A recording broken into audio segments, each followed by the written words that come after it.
is the stuff of science fiction. Thomas Webster is the director of the Nanomedicine Laboratory at Northeastern University, and he'll be our guide through the wonders of this future goo. FerroFluid is made of three main ingredients: magnetic nanoparticles like iron oxide,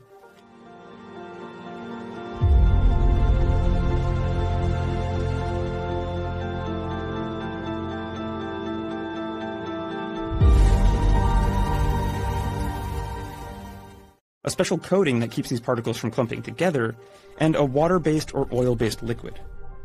What makes FerroFluid magical is that you can use a simple magnet to move it around from a distance, without using pumps or wires.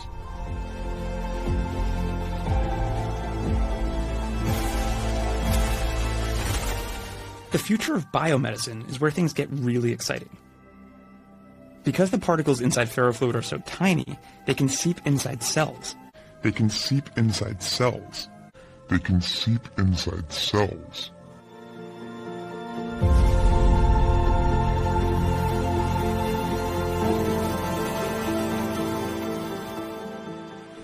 If you can get a magnetic particle to go into a cancer cell and you apply a magnetic field, then these materials can heat up and they can kill the cancer cell. Whereas a normal cell, a healthy cell, does not die as quickly when that temperature increases.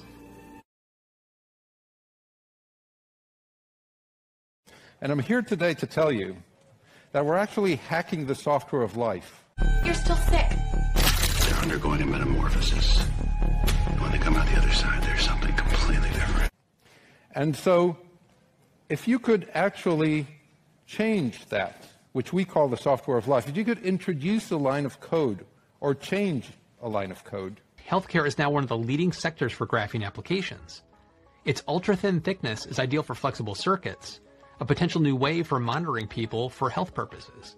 They can be worn on the skin in the form of a smart patch, integrated in contact lenses, or at the extreme end, used to create tiny sensors that travel in the bloodstream. It does feel as though we're on the cusp of a long-awaited graphene era.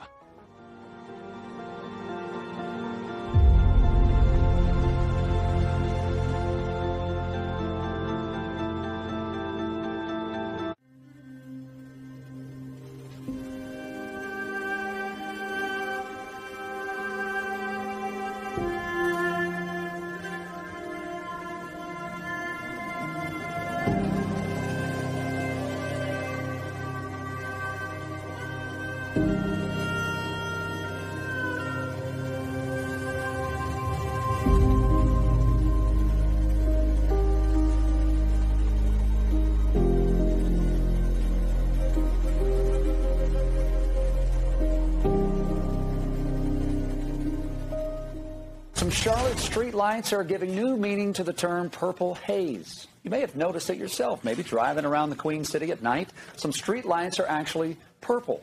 Fox 46's Brett Baldwin is live along Moorhead Street with the answer into why this is happening. Good morning, Jason. So we did find some of these purple lights this morning here on West Moorhead Street, right in front of the Arlo apartment.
This is a national crisis.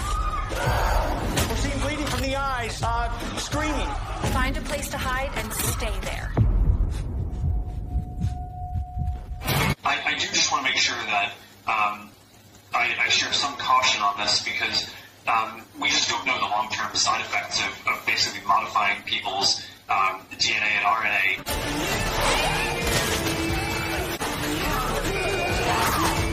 Whoa, get out of my apartment!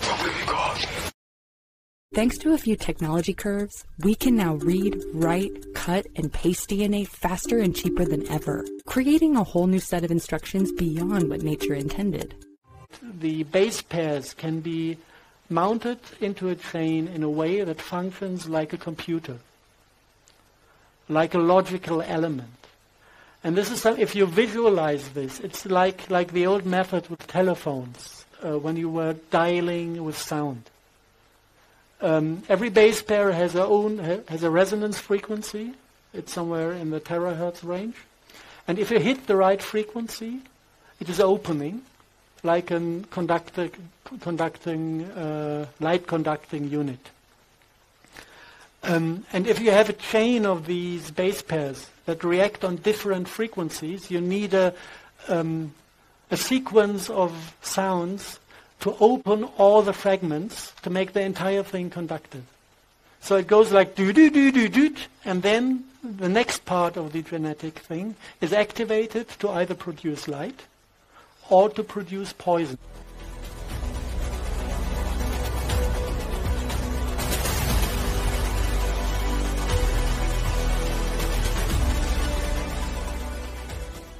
If you bring this RNA or DNA into the human body, you can kind of take a radio signal and activate it from outside to produce any substance you want or to produce any light you want.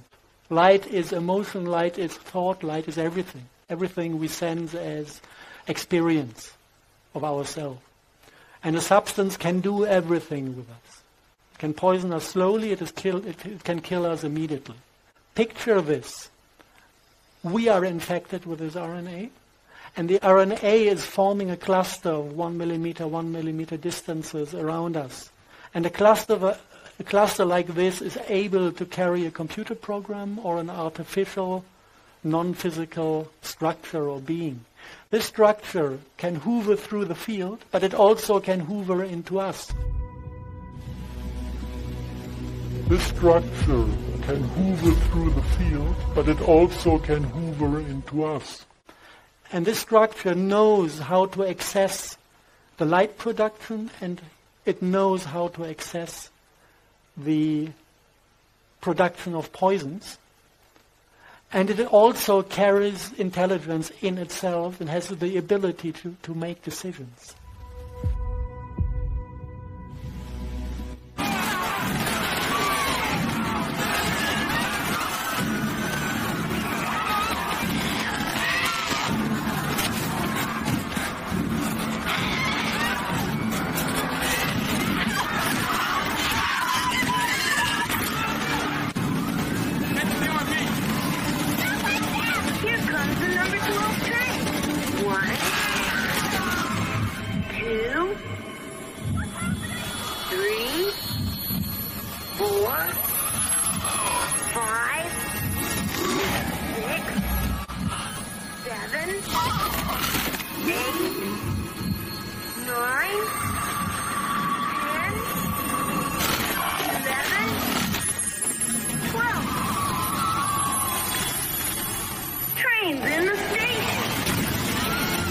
If you have an invisible creature crawling through your body, trying to access your energetic system, this is very close to what one might call a demon.